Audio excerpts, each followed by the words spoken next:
Hello, hello, hello, hello, hello. It's Mr. Allred, your friendly neighborhood math teacher. I'm here to talk to you about Unit 6, Lesson 2. This lesson is called Smudged Receipts. In this lesson, you'll revisit tape diagrams, which you might have used a little bit in 5th and 6th grade, and it'll help you bring about strategies for using those tape diagrams to figure out unknown values in situations. Okay? It's going to be fantastic, to be honest with you. It builds on it has two learning goals involved, the first of which is to interpret a tape diagram that represents a relationship in context, then to use a tape diagram to determine an unknown value in context. It addresses three different standards. It builds on a 6th grade standard about equations, it addresses a 7th grade standard about equations, and it builds towards this 7th grade standard about equations. In this video, I'm going to walk you through the first 6 slides of the lesson and help you get started on those. We'll give some directions on Edpuzzle for how to get to work on those slides. Here's slide 1, the warm-up slide for you right here. On this slide, it says, here is a tape diagram. It's quite beautiful indeed. And it says, what are possible values for A and B? Okay, so basically, here's what I like to point out. I like to point out that the whole thing is 28 is what it says, and it's split into 1, 2, 3, 4 sections. Looks like they're exactly the same length as sections, and they have the same thing written in them: A plus B, A plus B, A plus B.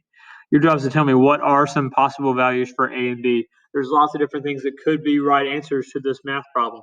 So it's kind of a general math problem to see if you understand the tape diagram at first. Okay, so don't spend a lot of time thinking about one specific answer, but instead, what could it be? Could A be 5 and B be 4? Would that make sense?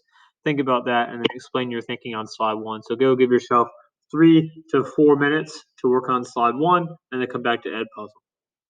Awesome job. Hopefully you saw that each section needed to add up to 7 to make the whole thing worth 28, because 7 plus 7 plus 7 plus 7 is 28.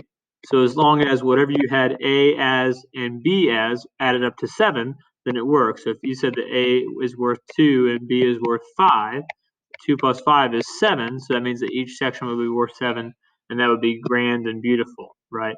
That's what we're looking for there on slide 1. Could have been 3 and 4, 4 and 3. Lots of things add up to 7, but that's kind of what we're looking for there on slide 1. On slide 2, it's going to bring you a tape diagram again. It's going to say, here is a receipt from a store and a tape diagram that represents it. Your job is to move the slider around to see what happens.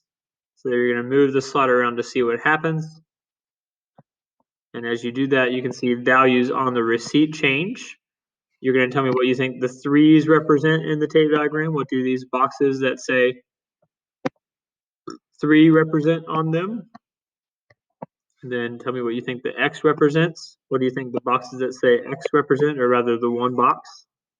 What does the whole length of the diagram represent? In your own English words, please do that there on slide 2, and then come back to Edpuzzle when you get a chance. Awesome.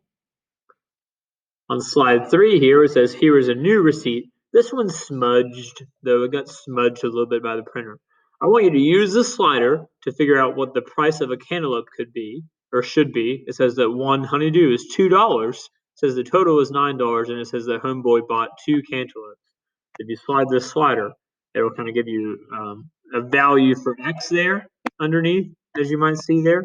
Your job is to slide the slider until you think it, your job is to slide the slider until you think it tells you what each cantaloupe represents. You're going to enter your price below. Let's say you think it's 7, and then type in, how would you figure out the price without using the slider? See if you can tell me about that there on the bottom of slide 3. Go work on slide 3, and then come back to Edpuzzle. Awesome job.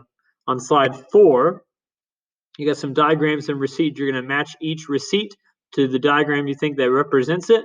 There will be 1 tape diagram left over. So of these 4 tape diagrams that you start with here, 1 of them will be left over, and then match with these 3 different receipts. There will be 1 left over. Your job is to match each diagram to the receipt that represents it, or rather, match each receipt, to the diagram that represents it. Go work on slide 4, and then come back to Edpuzzle. Awesome job. On slides 5 and 6, you've got a little closer look there at two of the receipts that you just selected there on the matching slide. Your job is to find the price of juice at this store and then to find the price of beans at this store.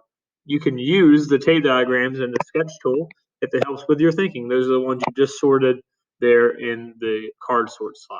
That's slides 5 and 6. Go work on those and then come back to Edpuzzle. Awesome job, guys.